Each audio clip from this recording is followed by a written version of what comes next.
Sa una at pambihirang pagkakataon, isang babae ang naluklok sa posisyon bilang arsobispo sa Church of England o Anglican Church. Paano nga ba nabuo yan? Kuya Kim, ano na? Ang enthronement sa pinakabagong Archbishop ng Canterbury nitong Miyerkules. Naging makasaysayan. Sa kauna-unang pagkakataon kasi namumuno sa Church of England, isang babae.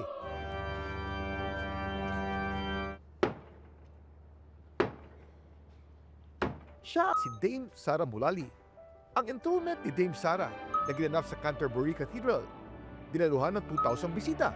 Kabilang sa mga dumalo ang Prince at Princess of Wales na sina Prince William at Princess Catherine. Present din sa pagtitipon ng ilang nurse at caterers mula Canterbury.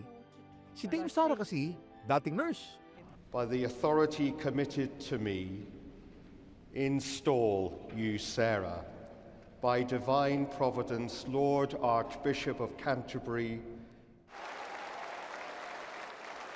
Ang simbahang pamumunuan ni Dame Sarah na Church of England ay ang opisyal o state church ng England. Tinatagpo noong 16th century sa panahon ni Henry VIII. Nahiwalay ito sa Roman Catholic Church dahil sa mga isyong pampolitika at relihiyon. Ang nagdaang 105 na Archbishops of Canterbury, lahat mga lalaki. Ang pinakauna sa mga ito, si St. Augustine of Canterbury pa. Kaya naman sa kanyang unang sermon bilang Archbishop, sinabi ni Dame Sarah na hindi niya lubos akalain na maluklok siya sa naturang posisyon.